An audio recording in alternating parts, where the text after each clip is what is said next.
What's up, Epic 7? It's Friday, and Ranaka's here. The reveal is here. We get to find out all about this much-anticipated unit. Is she good? Is she a must-pull? Should you get her? What's she do? Let's get into it right now. First, we're going to start out with the intro. Consider this an honor. Come on, impress me.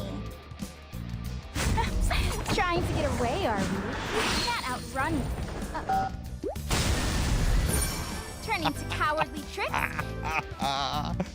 Guys, I love it. I love her animation where there's the explosion. She trips the sensor and blows up and gets knocked off the screen.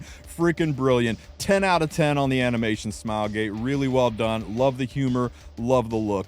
Okay, so Rinak is an Earth Elemental Thief. So she gives attack spread to the entire team for her imprint, an attack boost to the whole team, and she's limited, guys. That's right. Rinak is going to be our next limited unit. Now remember, limited in E7 doesn't really mean limited. It just means not available in the normal pool of summons. You can only get her when her banner is up, and she won't be available on normal selector tickets when those come out. You have to use limited selector tickets, or you have to wait for her banner to rerun. But they do rerun limited banners, and they do custom group summons a couple times a year, so there will be ways to pick her up. It's not like collaborations, which are the true limiteds of E7. So let's get a little bit into her kit and what she does.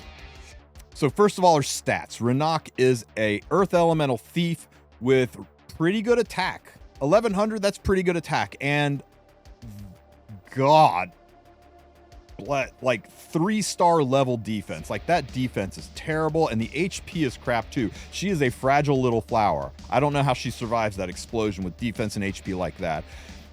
And 129 speed. Mother of God. 129 speed makes Rinak the fastest hero in the game that's not named Zio.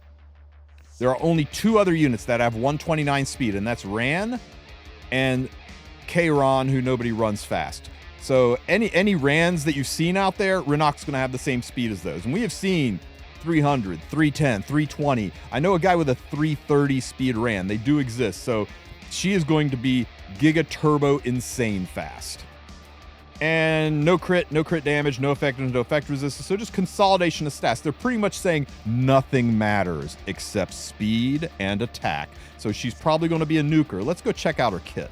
Okay, her number 2 skill, her S2 skill, pickpocketing. Swiftly attacks the enemy by dispelling all buffs and decreasing combat readiness by 30%. And you can mola that 30% up to 40%, it looks like. Yeah, there's 2+5 combat readiness is in her skill, so strips all buffs off of the enemy. Single target, strips all buffs, pushes them back 40%, and inflicts Pilfer. We'll see what Pilfer is in a minute. Grants increased attack to the caster and an extra turn. Wow. That one sentence is so loaded. Let's break it down. She pushes your target back by 40%, kind of like Zio, 40% pushback, and hits them with Pilfer. She grants an attack buff to herself, so that's 50% increased attack to herself, and gives herself an extra turn, so she can go right from this skill into another skill. Again, very reminiscent of Ran, who could S2 extra turn right into his S3. Let's see. If you soul burn, she ignores effect resistance. So for 20 souls, you can soul burn and get the guaranteed strip.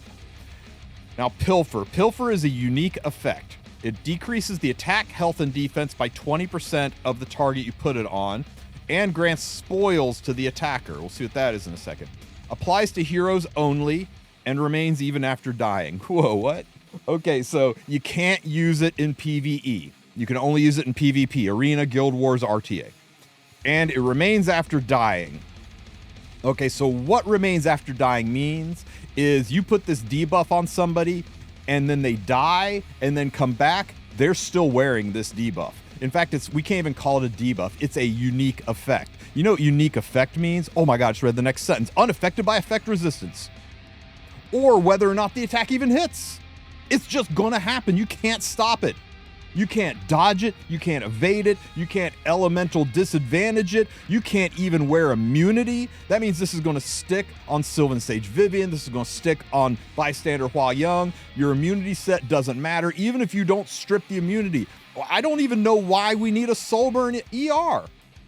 Why bother Solberg? I mean, I guess you can strip all the other buffs, but this is going to apply through any buffs.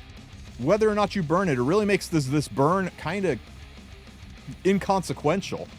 And it stays on there after dying. Think of it like injury, right? Think of it like how if you injure a unit down and then it dies and then you use your Destina to bring it back to life, the injury's still there. It's like that. This pilfer effect is still going to be there. And it grants spoilers to the attacker. So it's going to give Rinak spoils. Spoils increases attack, health, and defense by 20%. Okay, so we're giving her a 50% attack boost from the buff, and we're giving her a 20% attack boost. So 70%. It's basically greater attack buff in these two skills together. And it's going to boost her HP and defense up by 20%, which is good because her HP and defense are pretty stinky. And you can stack this up to 4 times. Holy crap. Holy crap, up to an 80% attack buff. Upon death, dispels pilfer from all enemies. So legit, the only way to get pilfer off of the enemies is for them to kill Rinak. If Rinak dies, the pilfer effects finally go away, even on the dead units, so they can come back without pilfer. Wow, that's a whole ass sentence, and that's only one skill, guys. That's such a wild interaction. Okay, so let's see this skill in action. Okay, so she's using her S2 skill. She is hitting Crow. That's not a lot of damage.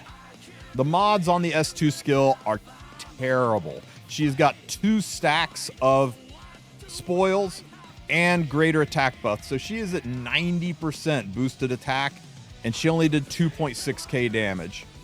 That's not that great, but it did apply the pilfer, and it did grant the extra turn. So this is just the setup skill.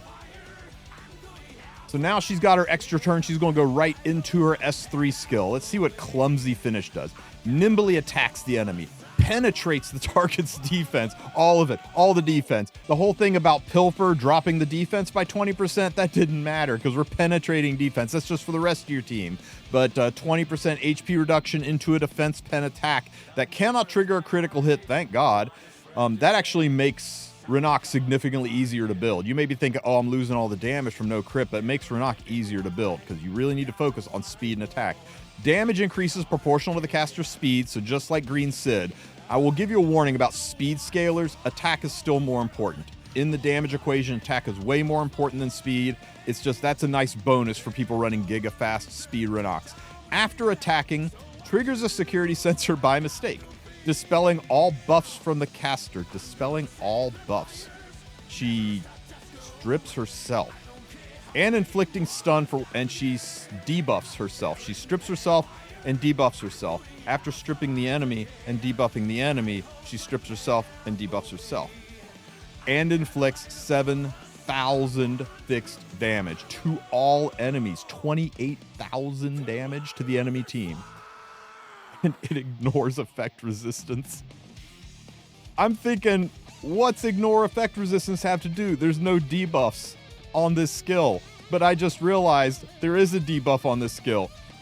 The debuff is stun. It makes sure it's 100% guaranteed to stun herself.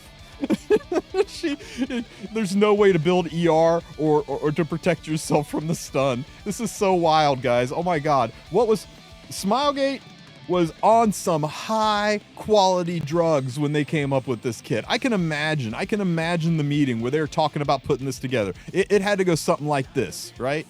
Whoa, man, we gotta come out with something cool. We got Rinak coming up, and everybody's gonna want to pull for this girl. But we gotta make her crazy, right? We gotta go wild. We gotta blow their minds. What are we gonna do, man? What are we gonna do to make this unit crazy? Yo, man, what if we let her strip the enemy's buffs, but she'll also put this other buff on them that's not a buff.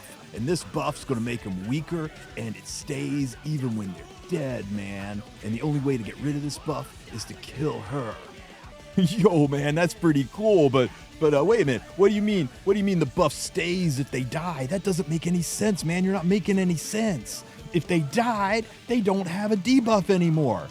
Oh, no, man. That's the best part. When they die, they still have the debuff. So if they come back to life, they still have the debuff. They'll never see it coming, man.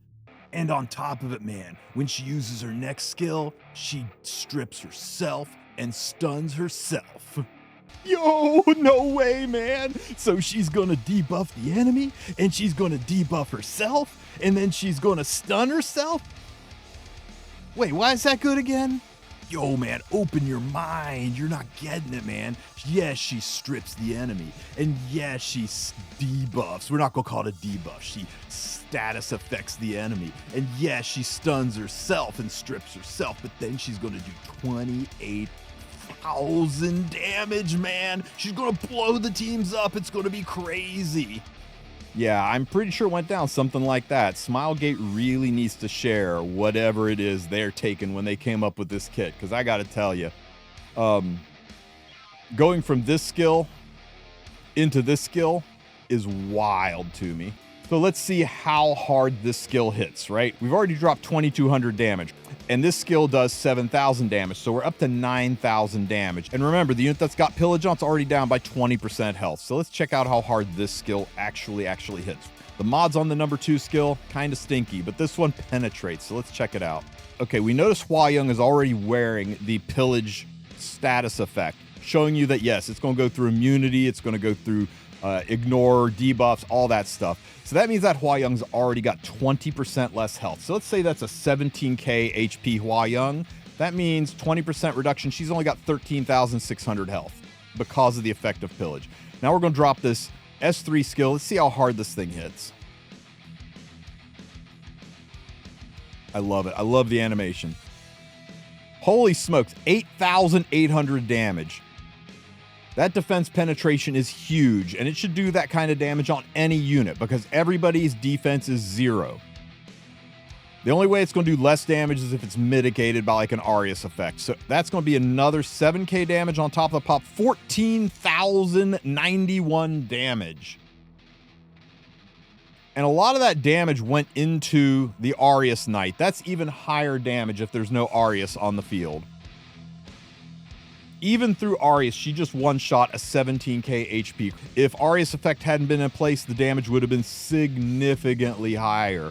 I think she could basically one-shot any unit in the game that's got less than 25k health with this skill. That's crazy. Fastest unit in the game that can surgically one-shot a unit. And she did stun herself. Look at that. She's sitting there with stun on her. But you know what's crazy about that stun is if you are running the newly buffed Dragon King Sharoon on your team, it'll immediately cleanse that and give Cascade. So now she's doing the additional Cascade damage on top of it all. Oh my god, guys. I think Dragon King Sharoon and Rinak just became best friends. That's crazy. This also enhances the value of Fallen Cecilia as a counter. Rinak does have some counters. It's not like she's unbeatable. Fallen Cecilia is going to cut that pop damage down significantly. And Arius definitely seems to have an impact. You're going to be able to outspeed her with units like Zio. She's not stealth at the start, so you can use Zio to silence and push her back and really kind of mitigate her skills down. But she doesn't have a lot of the issues that Ran has, where Ran does an AoE attack that can trigger all kinds of counters and bad things. She doesn't have a non-attack skill like Ran's S2, which makes you just eat hits from units like Celine. A lot of the classic counters that stop Ran don't stop her. It's like they said, hey, let's take the best things about Ran and combine them with what Elagos does and make it even faster. Wow. What about her S1 skill? Let's see. Attacks the enemy with a dagger. Again, a full penetration skill and cannot trigger a critical attack. Damage increases proportional to caster speed. So her S1 skill is the exact same as her S3 skill, except no 7k pop damage, no self-stunning. Right? Let's take a look. Attacks, penetrates, no crit, proportional to speed. Attacks, penetrates, cannot crit, proportional to speed. It's exactly the same. You just lose the last 3 sentences, which make that S3 pretty impressive. But how hard does it hit? Let's see how hard the skill hits. Guys, that's not bad. Coming on the heels of a 7k damage splash, dropping another 6k damage on an S1 skill, that's pretty good. That's pretty good. It's not insane, but it's a very strong S1 skill. Okay, so let's check out her artifact. Okay, Discreet Hands. Increases attack by 10 to 20%. So at plus 15, this artifact's going to give you plus 15 to her attack. That's nice, right? Every little bit helps. She is an attack scaler. I think most of her magic comes in her S3 skill, but this is going to make her just that much more effective of a nuker. At the end of the turn, when the caster has a debuff, increases combat readiness by 15% and grants stealth for 2 turns. And that will go up to 30% at plus 30. That means at plus 15, this is 22.5% CR push. So a quarter of the CR bar. She's going to move a quarter of the CR bar when she has the debuff at the end of her turn. When she uses her S3, she's going to be stunned, and she's going to have a debuff at the end of her turn. And what's crazy is she'll still get this push even if you run Dragon King Shroon, because she'll get the debuff at the end of her turn. Her artifact will proc, then Dragon King Shroon's status effect will go into effect. That's the order of operations. So this works even with the Shroon synergy. Oh my god, guys. Oh my god. This is a great artifact. It's wild to me that the Wind Rider girl can't use Wind Rider, though, because, well, I guess she can. You could theoretically use Wind Rider if you're running her with that Dragon King Shroon, but without Wind Rider, that artifact gives you an insane amount of damage boost on your next turn, but she's stunned for her next turn, so it's actually anti-synergy for her. This is her best in slot, guys. You're going to want this artifact for her, and I don't think it really has a use on anyone else, so I think you only really need one. Unless I'm missing something. Let me know in the comments section if you can think of somebody else that would use this artifact. I'm drawing a blank on anybody but Rinak. Guys, this unit is wild. But should you pull her? Is she a must pull? Is she a must-have unit? Do you get this unit? Now, I mean, normally we say limited units are always a must pull, but be aware that limiteds in this game aren't really limited. All limited means in Epic 7 is that they will not pop out of normal RGB summons. You will not be able to use normal RGB selector tickets to get them. You do your daily summons, you'll never get Rinak. Can only be pulled on the limited time banner, but limited banners get reruns. Usually at least once a year they get a rerun, and roughly twice a year they do these custom group summons that give you access to all the limiteds in the game that aren't collab units. They're not limited the way collaborations are limited, where once they're gone, you will never see them again. You will see Rinak again. So if you are brand spanking new, like say under 2 months old into this game, I think you skip her.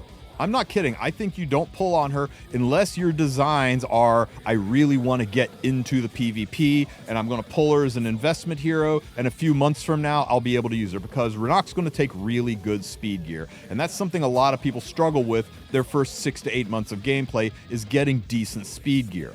And you're going to want to run this unit super fast. You want to race with her. So if you can't easily build a 300 plus speed unit, I think Ranak's not for you. Also, she is for a specific style of play. She is for cleave and high-end aggro. Standard players aren't going to see much use for her, so I think there as well, maybe she's a bit of a pass. But if you like RTA, if you like playing fast, if you want to nuke people, yeah, she is a must-pull with authority. She is going to do some crazy things. Her interactions are amazing. They synergize so well with the recent balance patch we had, where she makes Fallen Cecilia even better. She makes Dragon King Shroon even better. I like that her kit seems to be tied into the balance patch. That's wild. So, am I pulling for her?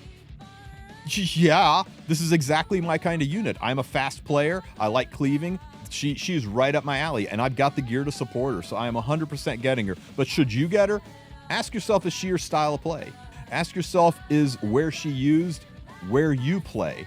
And if you're still unsure, give it a few days. Her banner will be up for a few weeks. So watch other people play her, see how they build her, see if what they're doing is something you would like to do, something you think you can do, and then make an informed decision. Don't get caught up in the day one buyer's hype.